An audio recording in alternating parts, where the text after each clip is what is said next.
Hey guys, here are the results of our last war with a clan from Iran. No idea how to pronounce that word. They had a bunch of high-level bases, but most of them were rushed, so I'm going to declare this a really fair matchup. The only one that was odd, if you look here at the weight, the war win bonus on number 7 was 502, and on number 9 was 495. So in between 495 and 502 is 562.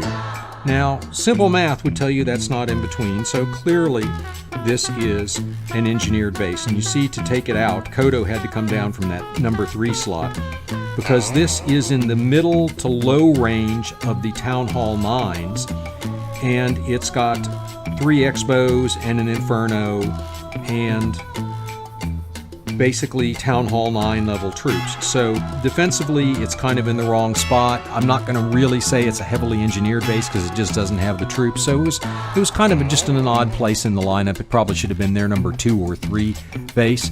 But when we look at the end, we'll see that this was really a pretty fair war.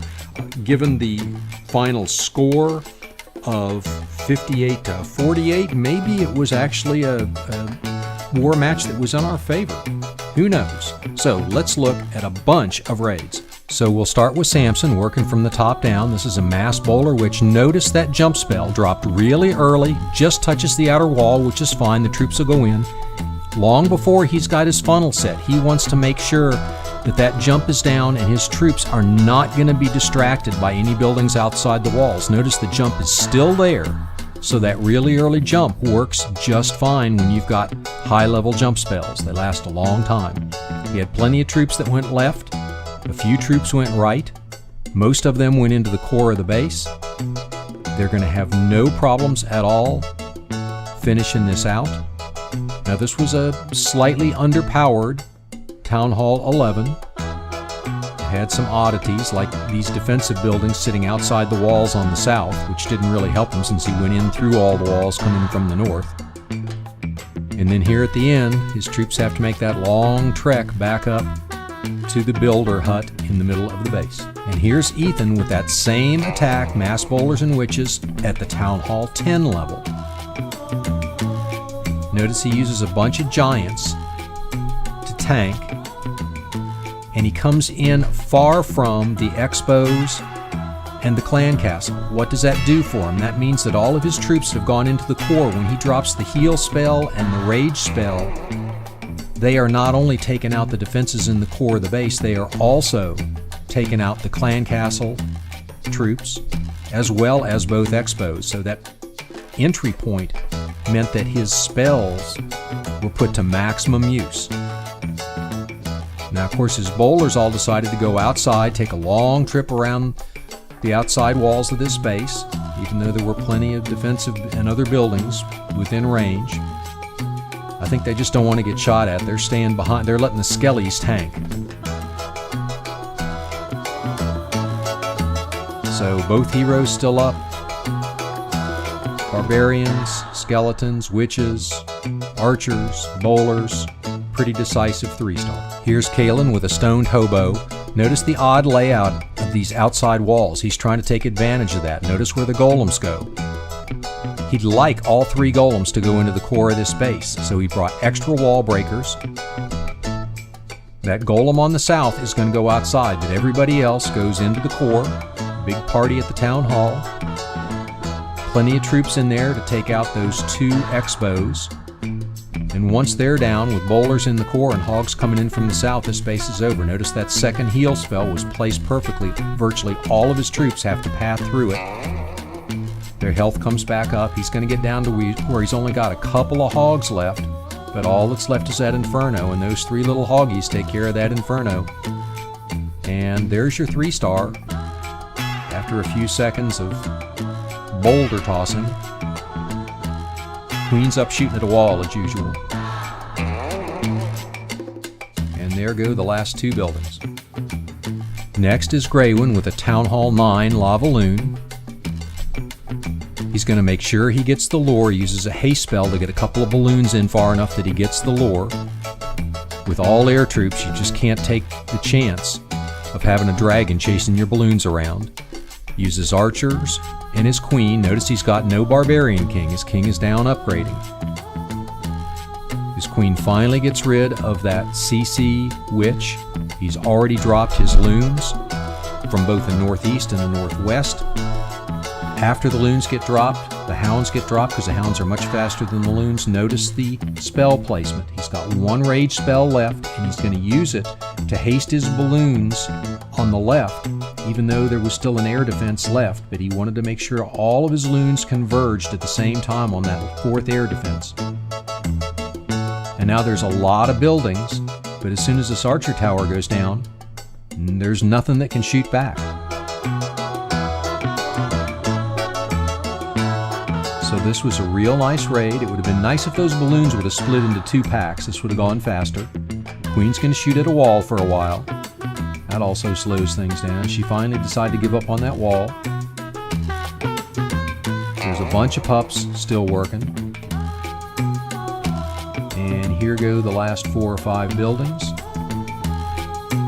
for an easy, at least easy looking 3-star. Here's a similar attack by Xtreme. This time it's a lavaloonion. There are minions in this attack.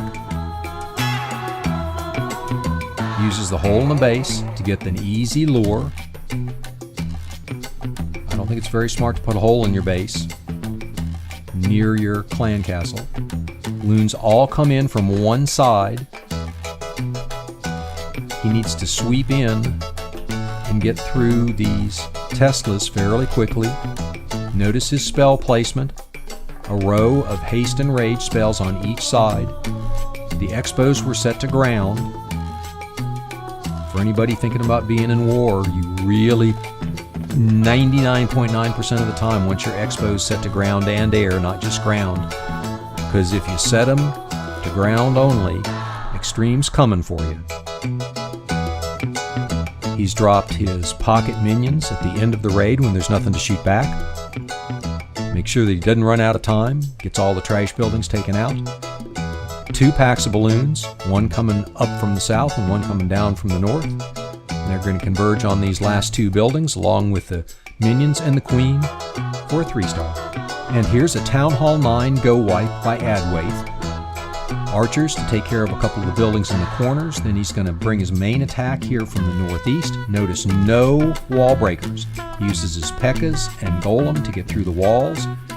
Came in on the side nearest the clan castle, so his wizards will take care of the clan castle troops under a heal spell. Drops some loons to help take care of some of these buildings in the core. Again, you've got an expo set to ground.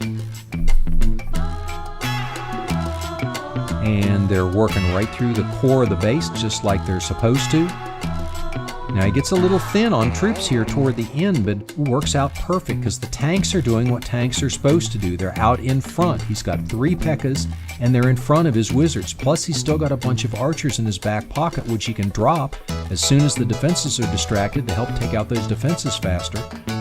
So his tanks are doing what they're supposed to do. Usually my tanks hide behind the archers and the minions and the wizards. Nice 3-star. And the last attack for this video is another Town Hall 9 gowipe, this one with a Valk Chaser. Now Dark Master's going to drop a bunch of giants. What's the purpose? He wants to get the lore, but he's got to get past the queen, take out the cannon. There he gets the lore, so those giants were well spent. They also distract the queen along with the golems, so his wizards can take out the queen and the clan castle troops along with that baby dragon. His wizards are down. He doesn't quite get the funnel set up on the top, so his heroes and his P.E.K.K.A.s, where do they go? They don't go inside, they go on the outside of the wall. Not ideal, but where are his golems? His golems are in the core of this base. They're tanking. Look at where the defensive buildings are shooting. They're all shooting toward the golems, which is what you want. So his P.E.K.K.A.s and his heroes go relatively unscathed around the outside of this base, taking out the trash buildings, taking out any defenses they can reach, while getting shot at very little. So there's only a couple defenses left. Both golems are still up, 2 heroes, and a couple of P.E.K.K.A.s and wizards over here on the east. So no problem at all. They've got to run back up north and take care of that one builder hut. That worked out really nice, even though the funnel was not maybe what he had planned. So here's the Town Hall lineup from the war. You can see that they had a bunch of Town Hall 10s that were basically Town Hall 9s. I'm going to declare this a very fair war in terms of the matchup. They had that one odd Town Hall 6 way down on the bottom. I'm never quite sure why people are doing that, but we seem to see it at least 2 out of every 3 wars. So on this one, I'm going to give Supercell War Match a thumbs up.